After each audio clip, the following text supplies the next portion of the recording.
Bank ward में 20 ton वजनी दरवाजा, जबकि इसकी दीवारों में भी लोहा लगा हुआ था। बनाने वालों को इस पर इतना यकीन था कि उन्होंने बैंक वार्ड में सिक्योरिटी अलार्म तक नहीं लगाया, क्योंकि इसको अनब्रेकेबल वॉल्ट कहा जाता था। इसका भरम तो तब टूटा जब डकैतों ने एक मास्टर प्लान बनाया और पूरे 27 घंटों तक सिक्योरिटी को चकमा देकर इस वॉल्ट में छुपे रहे। Welcome in live speed channel. नाजरीन, ये मास्टर प्लान था क्या और इसकी हिस्ट्री की सबसे बड़ी बैंक रॉबरी क्यों मानी जाती है, इस पे बात करने से पहले हम सीधा चलते हैं 19 जुलाई 1976 के दिन पर। मंडे के दिन का सूरज निकल चुका था और फ्रांस के शहर नेस में सोसाइटी जनरल नामी बैंक में स्टाफ मेंबर पहुंचना शुरू हो चुके थे। ये बैंक आज के दिन तक दुनिया का सबसे सिक्योर और सबसे मजबूत वॉल्ट रखने वाला बैंक माना जाता था। हुआ कुछ यूं था कि रूटीन के मुताबिक बैंक स्टाफ वॉल्ट को खोलेंगे। ये एक बहुत ही हैवी दरवाजा था जिसमें इंतहाई कॉम्प्लिकेटेड लॉक लगा हुआ था। उन्होंने लॉक कॉम्बिनेशन लगाया लेकिन दरवाजा नहीं खोला। अब यहाँ ये जानना जरूरी था कि ये दरवाजा पहले भी कई बार मसला कर चुका था, क्योंकि इसका वजन करीब 20 टन था।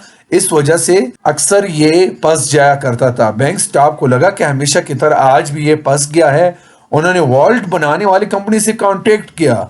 आधे घंटे के बाद कंपनी के एक्सपर्ट बैंक में आ गए और दरवाजे को खोलने की कोशिश करने लगे, लेकिन हैरत की बात ये थी कि इस बार कंपनी के एक्सपर्ट से भी ये दरवाजा नहीं खोल रहा था।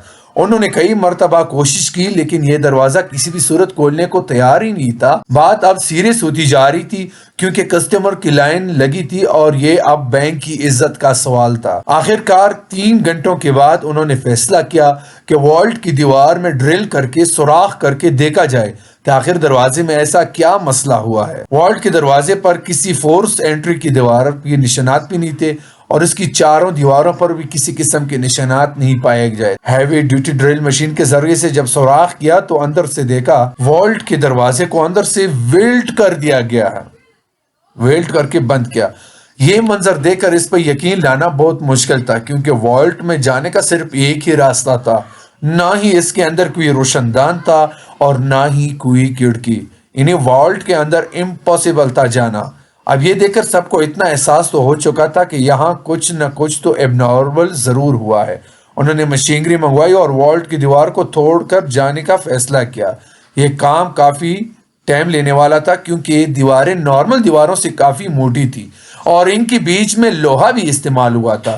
खैर, कई घंटों के बाद इतना सुराख हो गया कि एक इंसान अंदर जा सके, और जब अंदर देखा गया तो ये मंजर नाकाबिले यकीन था। बैंक वॉल्ट लूट चुका था, कुछ लॉकर टूटे और कुछ कोले पड़े थे, और सबसे इंटरेस्टिंग बात ये थी कि वॉल्ट की दीवार पर स्प्रे पेंट से ये फेमस अल्फाज लिखे थे, जिसकी इंग्लिश ट्रांसलेशन है without harm, without hate, without violence. अब बैंक स्टाफ होश में आता कि उन्होंने वॉल्ट की जमीन में एक टनल बना देखा। अब आगे का काम पुलिस का था, जो कि उस वक्त तक पहुंच चुकी थी। डकैत वॉल्ट में मौजूद पैसे और गोल्ड ब्लॉक समेत 4000 में से 400 सिर्फ बॉक्सेस तोड़कर उससे कीमती चीजें लेकर गए थे। जो टनल उन्होंने खोदा था वो शहर के सबसे बड़े अंडरग्राउंड सीवरेज लाइन में निकल रहा था। वहां पुलिस को काफी सबूत मिले, जिसमें टूल्स और 27 गैस सिलेंडर, और इसकी मदद से डकैतों ने वेल्डिंग टॉर्च चलाई थी। ना सिर्फ इतना, बल्कि सीवरेज लाइन में करीबन 1 किलोमीटर लंबी इलेक्ट्रिक केबल मौजूद थी। ये लोड $20 मिलियन से भी ज्यादा की थी, जिसकी आज कुल मालियत $110 मिलियन या फिर 900 करोड़ रुपयों के बराबर बनती है। ये ना सिर्फ सेंचुरी की सबसे बड़ी बैंक हाइस्ट थी, बल्कि इस पुलिस इन्वेस्टिगेशन को भी फ्रांस की सबसे बड़ी इन्वेस्टिगेशन का दर्जा दिया गया। खूब, ये बात अब पूरी दुनिया में फैल चुकी थी। बैंक की रेपुटेशन को तो वैसे ही नुकसान हुआ ही था, लेकिन ये फ्रेंच पुलिस के लिए भी बहुत अफसोस का मुकाम था।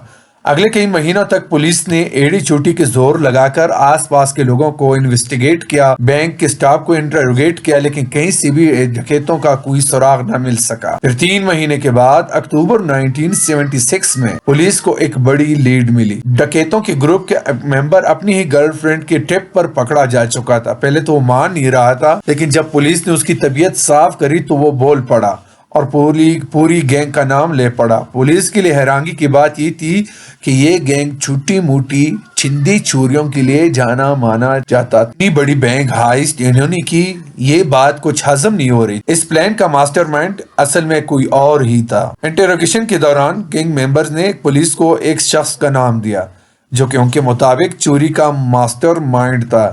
یہ البرٹ اسپچاری نام کا شخص اصل میں ایک فوٹوگرافر تھا۔ جب پولیس نے اس کو اریسٹ کیا تو یہ کہیں سے بھی کریمنل نہیں لگ رہا تھا۔ Simple dressing, simple life style اور شہر کے آؤٹ سکرٹس میں ایک نارمل سے گھر میں رہتا تھا۔ اس کے آس پڑوس سے پتہ کیا گیا تو سب نے یہی کہا کہ البرٹ سیدھا سادہ فوٹوگرافر ہے جو ہمیشہ اپنے کام سے کام رکھتا ہے۔ لیکن البرٹ اسپچاری کے بارے میں پولیس جو کچھ سوچ رہی تھی وہ اس سے بالکل برعکس تھا۔ اس نے فوراً پولیس کے سامنے مان لیا کہ بینک ہائسٹ کا ماسٹر مائنڈ میں ہی ہوں۔ پولیس کے لیے یہ کیس اب تقریباً کلوز ہو چکا تھا، لیکن یہ تو صرف ایک شروعات تھی۔ البرٹ کے مطابق اس نے اسی بینک میں پہلے لاکر کھولا تھا اور بہانے سے وہ والٹ میں جا کر ساری چیزوں کے فوٹو کیپچر کرتا تھا۔ اس نے پہلے اپنی ہی لاکر میں ایک الارم کلاک رکھا جس کا الارم رات 12 بجے کا سیٹ کیا۔ جب الارم بجنے سے بھی کوئی الرٹ نہیں ہوا اور نہ ہی کوئی سیکورٹی الارم بجا تو اس کو کنفرم ہو گیا کہ والٹ میں کوئی سیکورٹی سسٹم نہیں ہے۔ پھر وہ انجینئر کے بیس میں گورنمنٹ کے آفس گیا اور شہر کا نقشہ نکالا۔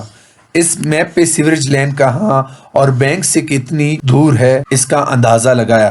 پھر اس نے کیلکولیشن کی تو قریبی سیوریج لائن سے 26 فٹ کا ٹنل کھودنے پر وہ سیدھا بینک وارڈ میں نکل سکتا ہے۔ اب اس کام کے لیے بہت محنت کی ضرورت تھی، لہٰذا البرٹ نے شہر کے ایک گینگسٹر سے کانٹیکٹ کیا اور اس کو سارا پلان بتا دیا، اور اس گینگسٹر نے اپنے سارے آدمیوں کو اس کام پر لگا دیا۔ ٹنل کو کھودنے میں قریباً 2 مہینے لگ گئے کیونکہ یہ کام بغیر مشینری کے کرنا تھا اور اس کام کو صرف رات کے وقت کرنا بہت ضروری تھا جب بینک میں کوئی بھی نہیں ہوتا۔ اس دوران البرٹ اپنی پوری کوشش کر رہا تھا کہ سیوریج لائن کے اوپر روڈ تک بھی کسی کو آواز نہ جائے۔ پھر 18 جولائی ہفتے کے دن یعنی اتوار کی رات کو والٹ میں فائنلی داخل ہو گئے۔ اگلے 27 گھنٹے تک انہوں نے بڑے سکون سے لوٹ مار کی، جس کے دوران انہوں نے وہاں پر لنچ بھی کیا اور ڈنر بھی، اور جاتے جاتے یہ فیمس الفاظ لے کر چلے گئے۔ پولیس نے البرٹ کو کورٹ میں پیش کیا جہاں اس نے جج کے سامنے بھی یہ اپنا جرم قبول کر لیا۔ اس نے انٹروگیشن کے دوران اپنے پلان کا ایویڈنس اور لوٹی کی رقم کی ڈیٹیل ایک پیپر پر کولڈ ورڈ میں لکھی گئی تھی۔ اس کا کہنا تھا کہ یہ ایویڈنس وہ صرف جج کو ہی دے گا اور صرف جج ہی اس کوڈ ورڈ کو پڑھ سکے گا۔ اس کام کے لیے جج نے البرٹ کو اپنے کمرے میں بلوا لیا۔ البرٹ نے وہ پیپر جج کے ہاتھوں میں دے دیا جس پر سٹی کا میپ بنا ہوا تھا۔ ابھی جج اس میپ کو سمجھنے میں ہی لگے تھے کہ البرٹ نے فوراً کمرے کی کھڑکی سے چھلانگ لگا دی۔ یہ کمرہ فرسٹ فلور پہ تھا اور اس کے نیچے ایک گاڑی کھڑی تھی۔ البرٹ گاڑی کی چھت پہ گرا اور فوراً کھڑا ہو کر ایک بائک جو پہلے سے اس کا انتظار کر رہا تھا وہ اس پر بیٹھ کے فرار ہو گیا۔ پولیس کی لاکھ کوشش کے باوجود وہ پکڑا نہیں جا سکا۔ کئی سالوں کے بعد اس کا انٹرویو اٹلی کے ایک ٹی وی شو میں براڈ کاسٹ ہوا جس میں اس کا کہنا تھا کہ مجھے 12 سال کی ایج سے ہی خزانوں کا بہت شوق ہوا کرتا تھا اور یہ شوق میں نے اس حیث سے پورا کر لیا۔ ایسا محسوس ہو رہا تھا کہ اس انٹرویو کے ذریعے سے وہ فرینچ پولیس کو تنگ کر رہا ہے۔